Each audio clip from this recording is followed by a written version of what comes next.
দীপা আর সূর্যকে একসঙ্গে দেখে কান্নায় ভেঙে পড়ল সোনা।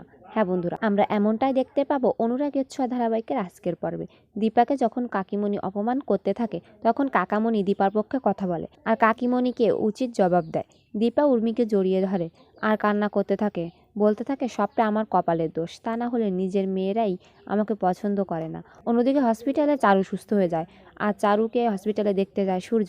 সূর্যকে জড়িয়ে ধরে চারু বলে, প্লিজ তোমরা আমাকে কখনো ছেড়ে যেও না, তোমরা ছাড়া আমার আর কেউ নেই। তখন সেখানে সোনা চলে আসাতে সূর্য চারুকে ছাড়িয়ে অন্যত্র চলে যায়। একটু পর সোনা সূর্যের কাছে জিজ্ঞাসা করে, কি হলো ওই মহিলার? তখন সূর্য বলে, কোন মহিলা? আমি সবটা দেখেছি বাবা টিভিতে।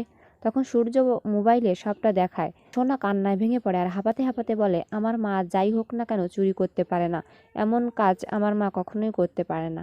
সোনার মুখে এমন কথা শুনে চারু আর সূর্য অবাক হয়ে যায়। দীপার নিজেকে নির্দোষ প্রমাণ করার জন্য সূর্যের অফিসে গিয়ে ভিডিও ফুটেজগুলো চায়।